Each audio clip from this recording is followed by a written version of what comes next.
আমার দেওয়ার কদিন আগে লকডাউনের আগে সে আমার সাথে খারাপ কাজ করতে আসছে। পরে আমি এটা নিয়ে অনেক কিছু বিচার আসতে আর বসার কথা, কিন্তু কিছুই বসে নাই। আমি কারো কাছে বিচার পাই নাই, এলাকার কারো কাছে বললে কেউ বিচার করে না, আর উল্টা সবাই আমারে বকে। আমি যদি থানায় যাই, থানা থেকে পুলিশ আসলো, পুলিশের কাছে সবাই মিথ্যা সাক্ষী দেয়। মিথ্যা সাক্ষী দিলে পরবর্তীতে আমার উপর আরো অত্যাচার হয়। পরে কয়দিন আগে এবার টোটালি উল্টা। যে ভিডিওটি আপনারা ইতিমধ্যে দেখেছেন, ছোট্ট একটা ভিডিও ক্লিপ, সেই ভিডিও ক্লিপটি দেখেন। এবার টোটালি উল্টা হয়ে গেছে।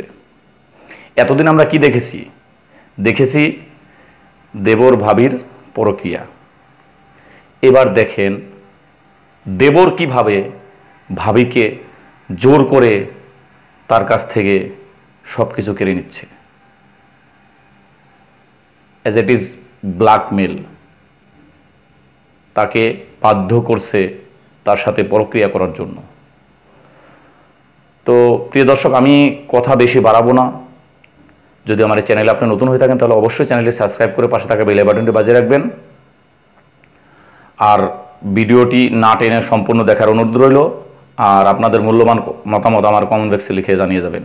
তো প্রিয় দর্শক, এই ভিডিওটি দেখে আপনি আপনার নিজের বিবেককে প্রশ্ন করবেন যে আমরা দিন দিন কোন লেভেলে চলে যাচ্ছি। তো প্রিয় দর্শক, এখানে যেই কথাটা না বললেই না, ভাবি কিভাবে নিজেকে রক্ষা করার জন্য চেষ্টা করতেছে, আমি সেই কথাগুলা সেই ভাবির নিজ মুখে শোনাবো। তাহলে আপনারা এটা কম্পেয়ার করতে পারবেন। এর আগে যে একটা ভিডিও আমি দেখিয়েছি আপনাদেরকে, আপনারাও দেখেছেন, সোশ্যাল মিডিয়াতে ভাইরাল হয়েছিল সেই ভাবির ভিডিও। সেই ভাবির ভিডিওটি ছিল সে নিজে ইচ্ছাকৃতভাবে সব কিছু দিয়েছে।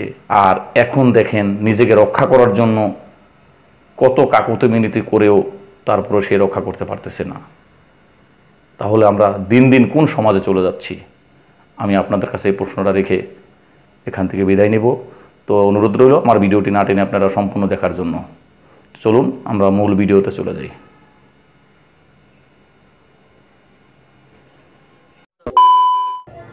হ্যালো, আসসালামু আলাইকুম। আমার দেশের বাড়ি হয়েছে নোয়াখালী। আমার বিয়ে হয়েছে নরসিংদীতে। আমার বিয়ে হয়েছে আজকে 14 বছর হয়েছে। 14 বছরের মধ্যে মনে করেন আমার জীবনে আমি কি শান্তির জিনিস কি আমি জানি না।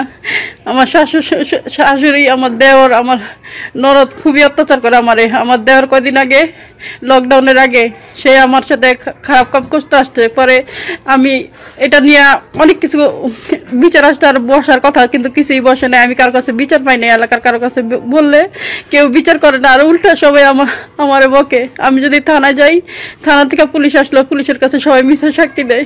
মিথ্যা সাক্ষী দিলে পরবর্তীতে আমার উপর আরো অত্যাচার হয়। পরে কয়দিন আগে সে আমার সাথে খারাপ কিছু করতে চাইছে। পরে মনে করেন এই জন্য আমি তার ছবি ফেসবুকে ছাড়ছি। ফেসবুকে ছাড়ার পরে এলাকার অনেক মানুষ আমাকে অনেক কিছু বলছে।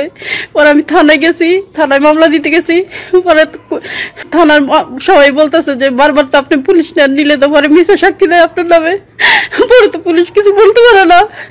পরে কোর্টে গেছি, লকডাউনের জন্য কোর্ট বন্ধ। আমার মামলা কেউ নেয় নাই। কদিন পর পর তারা আমার মারে। আমার দেওয়ার আমার ঘর বাড়ি, আমার বেড়াটার ভাঙা, সে আমার মারতে আসে।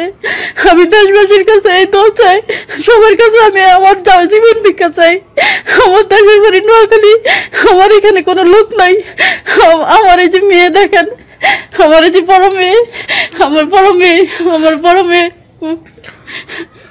আমার আম্মুরে সবাই অনেক নির্যাতন করে। আমার কাকা প্রত্যেক শুক্রবারে আম্মুরে মারতে আসে, তারপরে অনেক খারাপ কাজ করতে আসে। আমার কাকি আমাদেরকে অনেক খারাপ গালিগালাজ করে। আমার ফুফু অনেক আম্মুরে বকে, আমার দাদিয়া বকে, সবাই মিলে আমার আম্মুরে অত্যাচার করে, অনেক অত্যাচার করে সবাই। আমরা দেশবাসীর কাছে আমাদের জীবন ভিক্ষা চাই, আমরা বাঁচতে চাই। আজকে নিজের দেশ না এটা। আজকে যদি নোয়াখালী বিয়ে বসতাম হয়তো কেউ না কেউ আমাদের পাশে থাকতো। নরসিংদীতে বিয়ে করার পরে নরসিংদীর কোনো মানুষই আমাদের পাশে নাই। আজকে এই 14 বছরের মধ্যে আজকে পর্যন্ত একটা বিচার পাই না এই দেশের মধ্যে আইসা। আমি দেশবাসীর কাছে আমার জীবন ভিক্ষা চাই। আমি বাঁচতে চাই, আমার আমার মেয়েদেরকে নিয়ে আমি শান্তিমতো বাঁচতে চাই।